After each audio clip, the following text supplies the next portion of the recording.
Welcome back, my friends, to the show that never ends. We're so glad you could attend. Come inside, come inside.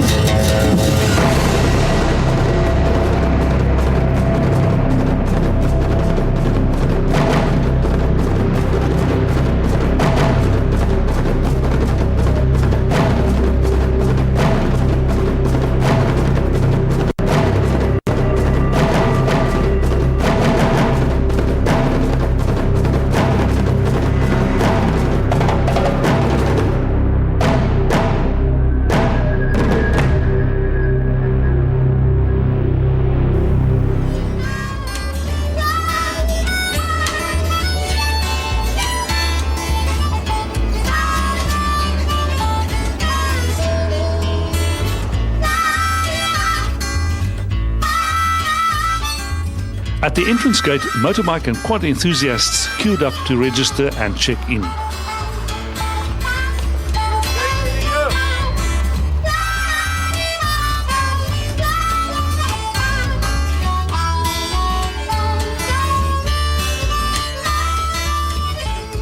The Red Rump team quickly assembled a welcome arch that would be used at every start and finish of each day. The Desert Runners showed up with all kinds of toys, some not all that kosher.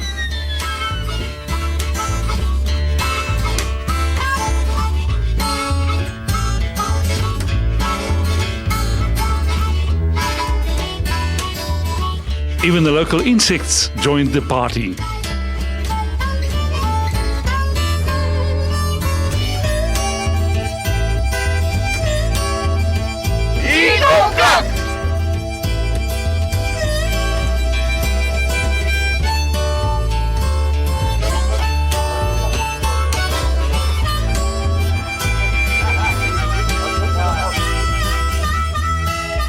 We spoke to Simon Fourie about the Desert Run and how it all started. Simon Fourie, you're the editor of Bike SA and Quad SA magazine and also the father of the Desert Run.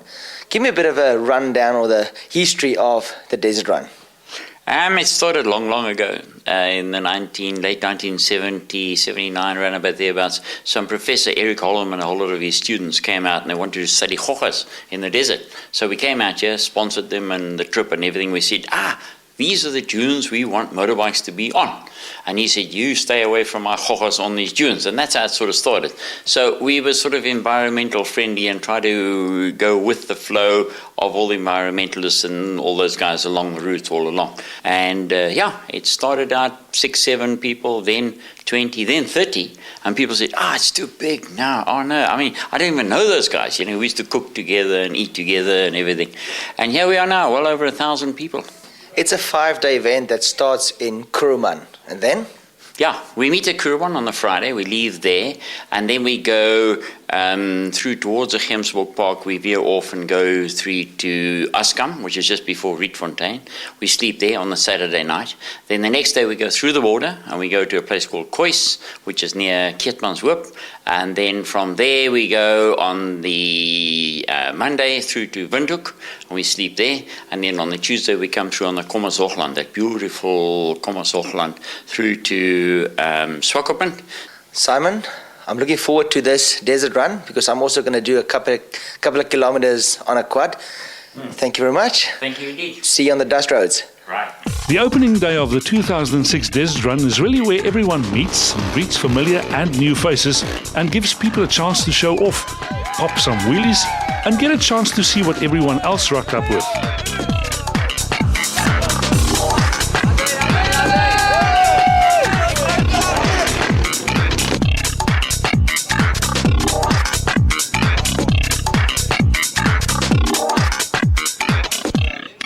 Some prefer to do it in style, like the Clover Denon team, who also donated a ton of yogurt to the local communities.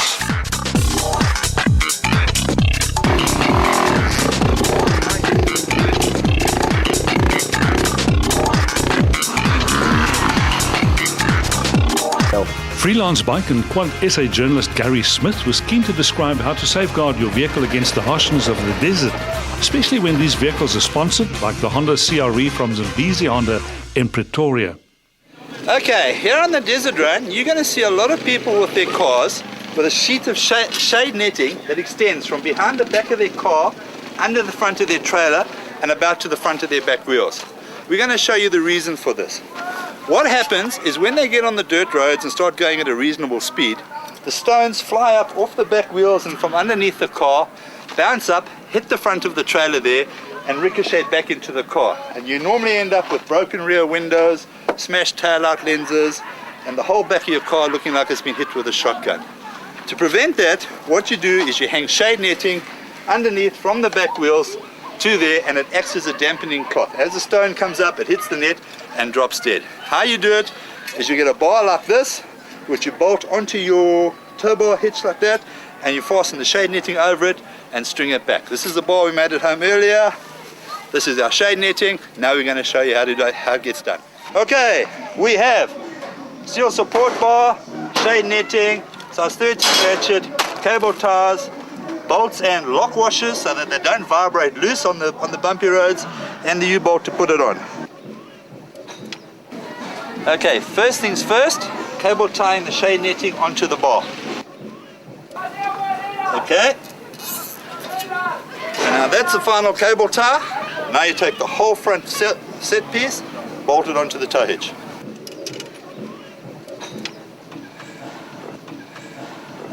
Right, and there's it. Now the U-bolt is through over the tow hitch, on the bar, nuts and washers underneath, tighten it down, and that's that in place. Zip tie it all into places along the edge of the trailer.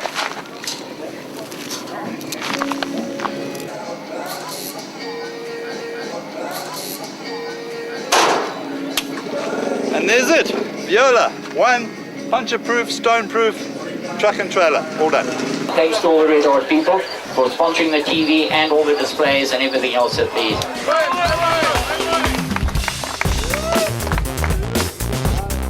Het is dat team van een Macy zonder een vrouw. Yeah, it is a tattoo. It is a tattoo. Relax, have a lot of fun, behave yourselves, and we'll see you along the trip. After all the formalities, the Red Hot Drum promo girls got the party going.